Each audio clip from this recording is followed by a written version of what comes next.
Ribuan peserta terdiri masyarakat, perangkat pemerintah daerah Kabupaten Sukabumi, dan pelajar antusias mengikuti Jalan Sehat dalam rangka launching pembukaan Senam Gurilaps. Kegiatan ini merupakan rangkaian memperingati hari jadi Kabupaten Sukabumi ke-152 tahun, bertempat di lapangan Cangehar, Kecamatan Pelabuhan Ratu, Kabupaten Sukabumi, Jawa Barat.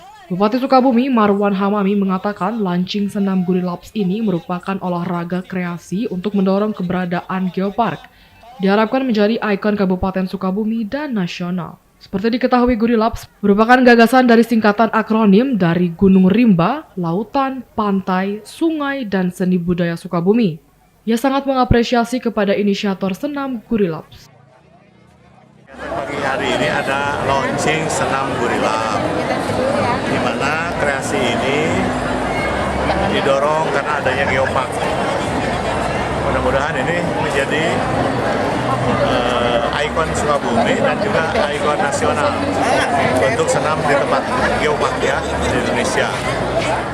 Sementara itu, tujuan launching Senam Gurilaps ini untuk menarik minat masyarakat berolahraga dan menyehatkan jasmani.